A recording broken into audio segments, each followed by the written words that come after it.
sexifying your brand. Are your brand sexy enough? Let's talk today. I wanna tell you the stories about how I sexify my brands. First, let me tell you, ada bedanya antara branding dan marketing. Jadi banyak orang salah paham, menurut mereka branding itu ya marketing itu ya branding. Tapi sebenarnya branding and marketing are two totally different things. Kalau kita lagi ngomongin branding, sebenarnya kita itu lagi ngomongin who are we atau who are you. Kalau kita lagi ngomongin marketing, itu sebenarnya kita lagi ngomong what are you selling atau what do you sell. So that's the difference between branding and marketing. Now let's define the word sexy. Kenapa aku memakai kata seksi? Karena menurut aku itu kata yang nggak pernah kalau lewat itu orang pasti notice, ya nggak sih? The first trait about the word sexy adalah confident.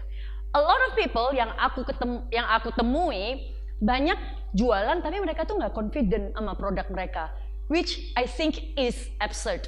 Kalau kita mau jualan tentang produk kita, the first thing we have to do is be confident about our product. Makes sense, right? And then the second thing you have to have is your brand rare enough or unique enough so that people can remember your brand. Terus ketiga adalah appealing. Itu juga salah satu trait dari being sexy. Menurut aku, of course undeniably brands have to be appealing, ya nggak sih? Kalau nggak, gimana kita menarik orang untuk bisa mau mencoba produk kita? Okay, so that's the third trait of having a sexy brand. Kemudian yang keempat adalah, do you dare to be different? Menurut saya sendiri, brand-brand yang saya ciptakan selama ini, mereka itu harus mempunyai satu trait yang ini, yaitu dare to be different. Kenapa? Menurut aku kalau kita nggak different or out of the box, it will be harder for people to remember our brand. Dan harus punya karakter tentunya setiap brand sendiri. Dan juga kita harus punya harus punya original story yang ketika kita ceritakan ke orang-orang, kita bangga akan produk itu. And meskipun produk itu agak aneh kadang, orang agak unik, agak kedengarannya tabu, kita juga harus tetap dare to tell our stories to whoever we are telling the story to or selling our brands to. Kemudian kita udah punya brand nih, we have established our identities. What do we do with the identity? Kalau bagi aku, caranya to simplify what I do with my brands is I tell my stories to as many people as possible.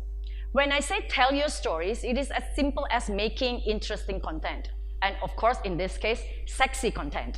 Okay? And when I say to as many people as possible, I simply mean engagement atau interaction atau reach dan impression yang kita capai kalau di bahasa social media atau di digital world nowadays adalah engagement. Okay, so tell your stories to as many people as possible. Make interesting and sexy content and increase atau capailah engagement setinggi-tingginya dari your stories.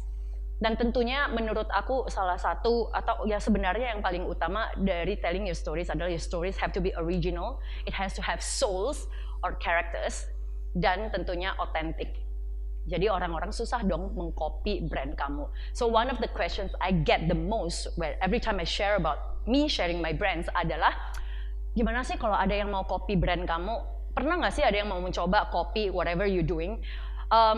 I think it is as simple as there is this quote that I truly believe in, imitation is a form of flattery. Jadi ketika orang-orang mencoba mengcopy apa yang kita lakukan, aku tuh malah bangga ketimbang kesel. Because that is a sign that our brands are doing so well that people try to copy whatever we're doing. Dan gimana sih caranya supaya mereka itu nggak bisa mengcopy kita? We have to stay innovative, ya kan? Dan terus nggak usah takut kalau misalnya kamu punya original story atau you have brand that can tell authentic stories dan punya soul, karena itu yang susah di copy. Okay, so brands are more than just a name. 3 of my brands in a nutshell. Hari ini aku pengen cerita sedikit tentang Kitchen ID, Breads on 22, dan tentunya my personal account, my TikTok account. Di Kitchen ID kita punya motto, yaitu kita pengen create stories about how we help the UMKM Medan untuk increase their competence, increase their brand awareness di Kota Medan. Di Breads on 22, The way I will tell my stories ketika aku bercerita tentang Brands on 22, yang aku akan ceritakan adalah gimana brand aku ini sudah bertahan selama 11 tahun lebih. I think that is one of the traits yang orang-orang susah tiru ya. So that will be how I tell my stories setiap kali aku cerita tentang Brands on 22. Kemudian kita adalah one of the brands yang set trend di Medan, di mana fotografi itu harus based on chemistry between the couple dan chemistry between the couple and the photographer. So that is what Brands on 22 is about. Jadi kita tuh harus punya stories yang really belong to us dan kalau bisa us and us only gitu. Kemudian my last one is my personal TikTok account yang baru-baru ini aku jelajahi karena as I said before we have to keep innovating. Jadi kebetulan I love doing personal branding also, and we all know that nowadays TikTok itu udah sangat gain a lot of attention. Kalau kita lihat di Google Trends, TikTok punya graf-grafnya TikTok itu really going up like crazy, nearly exponentially, especially in the last 1 year. That is why I tried to explore TikTok, and so far I think I'm really enjoying my presence in TikTok, and I will tell you a little bit about my TikTok story at the end of this presentation. So these are the 3 brands, my Instagram account and my TikTok account. Don't forget to follow and like as many videos or posts or photos as possible. Thank you very much. Let me tell you a little bit story about Brands on 22. Jadi waktu aku buat brandnya Brands on 22 itu, as always, every time I create a brand, I try to be different dan create something yang nggak pernah ada di society and hopefully bisa bring something new to the society. So Brands on 22 was one of them. Waktu saya bring Brands on 22 di Medan, apakah saya susah nggak sih educate Medan's market untuk buat pre-wedding fotografi yang orangnya itu kayak jauh dan kecil gitu dan pemandangannya besar? Susah banget. We received a lot of comments, a lot of complaints, a lot of criticism on how we do our pre-wedding photography. Tapi memang dari awalnya aku udah decide bahwa brand Brands on 22 ini mau menjadi sesuatu yang, as I said, create impact to the society, bring something new to the society. Dan kalau kita lihat di Brands on 22 recently aku barusan renovasi my storefront. Banyak yang bilang, kenapa sih kamu renovasinya seperti itu, kok nggak kelihatan seperti bridal or photography house, ya kan? Because memang itu tujuan aku. I love doing things laterally atau out of the box. Jadi waktu orang lewat Brands on 22, because ini udah Brands on 22 udah di Medan sekitar 10 tahun ya. I believe when people just kelihatan brand kita aja, mereka udah tahu bahwa ini adalah bridal and photography home. Jadi I was very comfortable with this decision of renovasi the whole storefront sampai kelihatannya itu pokoknya nggak kelihatan bridal store deh, and bener-bener nggak kayak bridal store pada umumnya. So that was one of the traits of daring to be different, okay, or unique, and being confident about our product. Kemudian, at the end of the day, I always try to create impact to the society. Dan we all know that during pandemic banyak yang kesusahan. Even my brand kayak Brands on 22, salesnya juga menurun. The first and second month itu benar-benar parah banget. The sales, I think it didn't even hit 30% of the target, the first and second month. Untungnya sekarang udah get better. So we decided during the first and second month, we cannot force people untuk foto wedding anyway kan, because everybody tries to stay at home and all places are closed. Ada beberapa yang lockdown. So we decided to give something back to the society. At the end of the day, memang kita pengen menjadi brands who care, and we truly care. Jadi kita membuat charity concert dengan beberapa teman wedding industri yang lain, judulnya Prime on 22, dan whatever donation we got from the charity concert, we give it to my foundation, Yayasan Berani Bermimpi, which then the dana nanti diproceed ke orang-orang yang membutuhkan. Kemarin itu kita membantu guru-guru honorer yang terdampak COVID-19, dan kita sempat mengumpulkan sekitar 60-an juta dan kita berikan kepada guru honorer dan masyarakat sekitar yang membutuhkan yang terdampak COVID-19. Let's tell you about one of my recent brands. Brand ini Kitchen ID barusan ada sejak Juni, so it is fairly new, cuman 5 bulan, dan I created it waktu pandemi. So it was kind of crazy creating a brand during pandemic, tapi karena the calling was very strong, karena aku kebetulan ada beberapa job endorsement dan I found out that so many new brands were born during the pandemic, dan menurut aku itu problem karena jadinya banyak banget supply dan gak ada demand, dan banyak dari mereka itu produknya sebenarnya makanannya, contohnya makanan ya, enak-enak banget, but I somehow feel like they need help with their branding karena not a lot of people know how to cook well, how to cook good food, but a lot of people juga nggak ngerti caranya branding. So I created this brand. Misi dari brand Kitchen ID adalah, as I said before, memajukan UMKM, mengajak UMKM Medan untuk maju bareng. So yang dijual di Kitchen ID, meskipun kita punya kitchen sendiri, kita juga mengambil dari UMKM lokal yang makanannya menurut kita berkualitas dan kita supply ke masyarakat Medan yang tentunya punya duit untuk beli.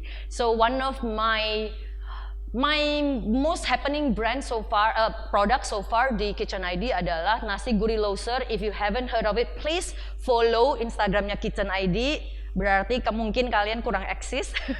Pokoknya, karena itu the most viral product di Kitchen ID sih. I'm just joking. Kalau kamu nggak tahu berarti I'm not doing my branding good enough. Tapi nasi gurih loser itu sempat hits banget, and I was very happy with the result of that one. So if you are curious about what it is, please follow Kitchen ID and check it out. Jadi sedikit tentang nasi gurih loser. Nasi gurih loser ini adalah nasi gurih dari Kutacane atau Aceh Tenggara dan benar-benar dari UMKM lokal. So sesuai dengan moto kita ingin memajukan UMKM lokal.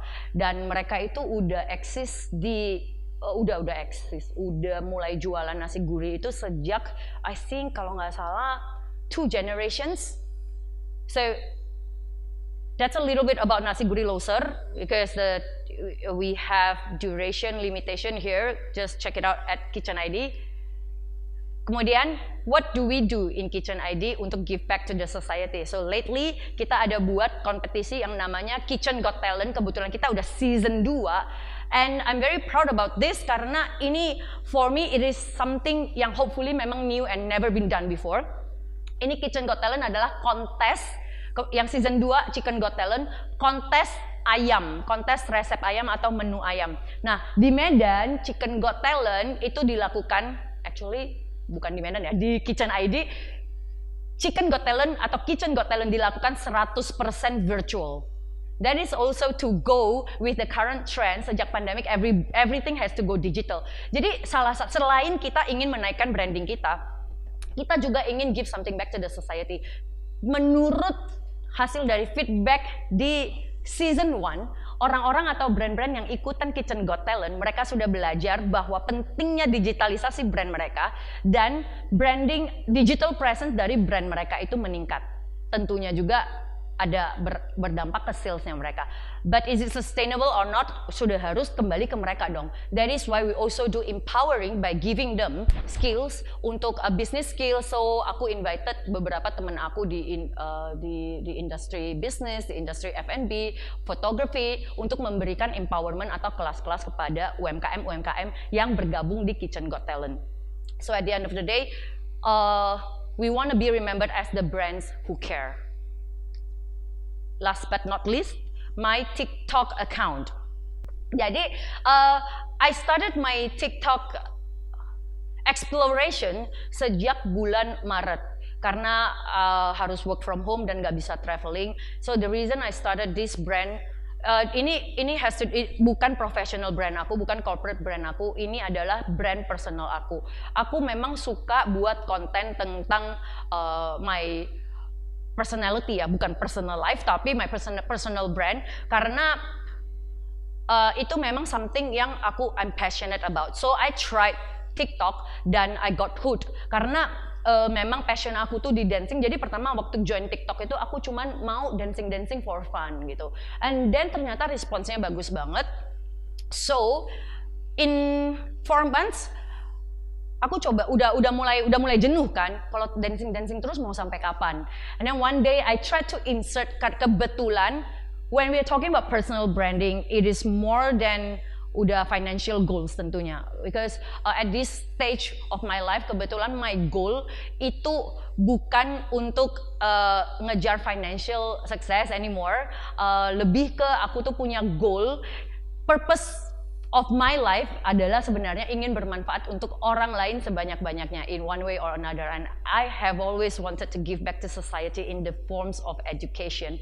Jadi tapi aku orangnya suka bosen gitu, so I thought gimana ya, dan karena responsnya bagus di TikTok and I can reach so many people secara gampang di TikTok, so I thought why not use this chance, this TikTok presence untuk educate people.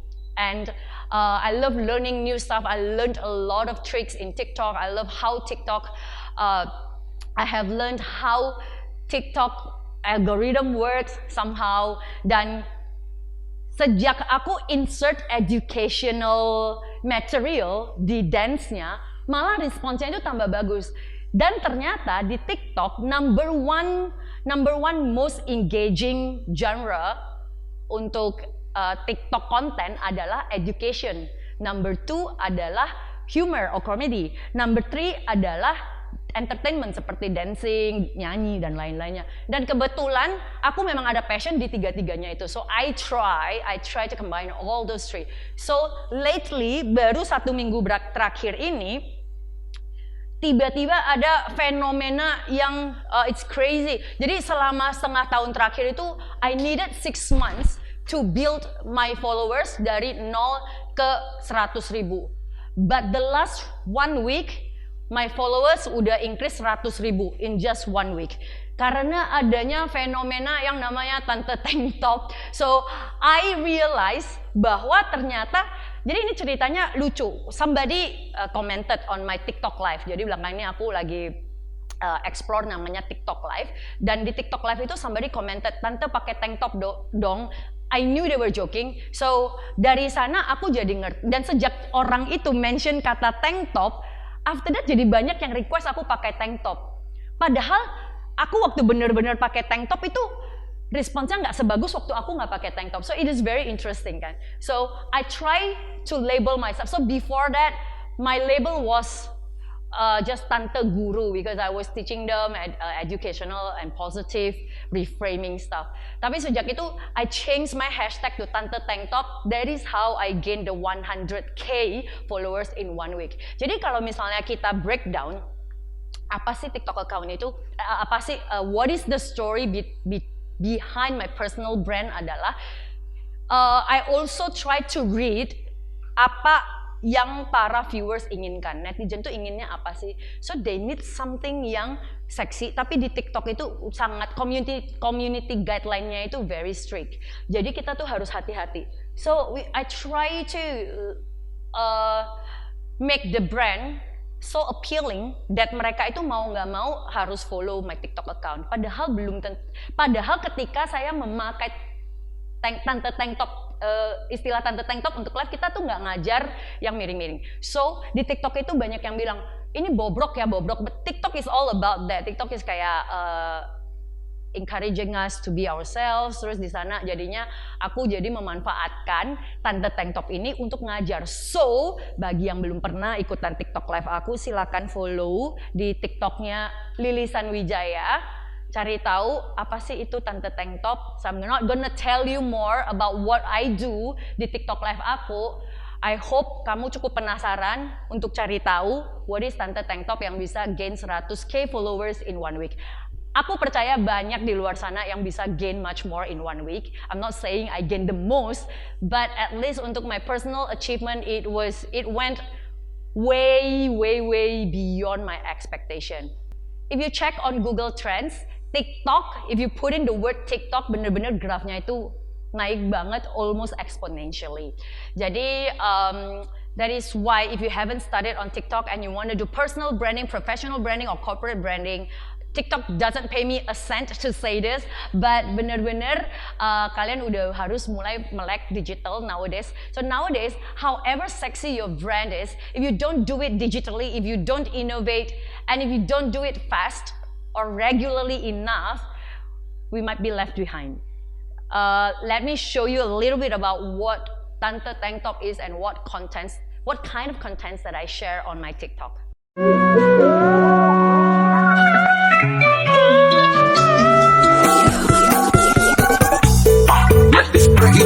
Nice to meet you, mucho gusto. Sweeter than a churro. She call me Papi Chulo. Yeah, I'm single, baby girl, but how about you though? Tryna make you my number one, tryna make you my numero uno.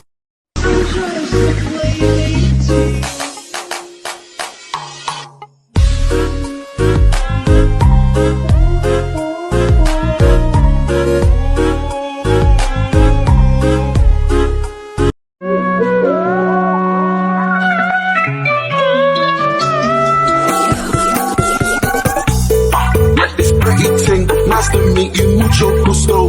Sweeter than a churro. She call me Papi Chulo. Yeah, I'm single, baby girl, but how about you though? Tryna make you my number one, tryna make you my numero uno. So those are my 3 bands in a nutshell. Hopefully bisa bermanfaat sharing saya hari ini. Kalau to conclude, so your brands have to be daring enough, according to me, according to my experience, our brands have to be daring enough, different, appealing, dan pastinya kita harus confident banget dengan produk kita. Don't worry about what people say out there. At the end of the day, kita pikirkan aja goal kita apa. So my goal is always to create something back to the society dan melakukannya dengan however I perceive fun way is. So for me, all of those brands that I created had given a lot of fun to me, dan at the end of the day, aku always mengukur apakah brands yang saya create ini benar-benar udah ada create impact to the society atau enggak. And just like today, me sharing with you about all these brands are actually part of personal branding juga dan professional branding. So that's what I'm doing right now, sharing my stories to as many people as possible, including you.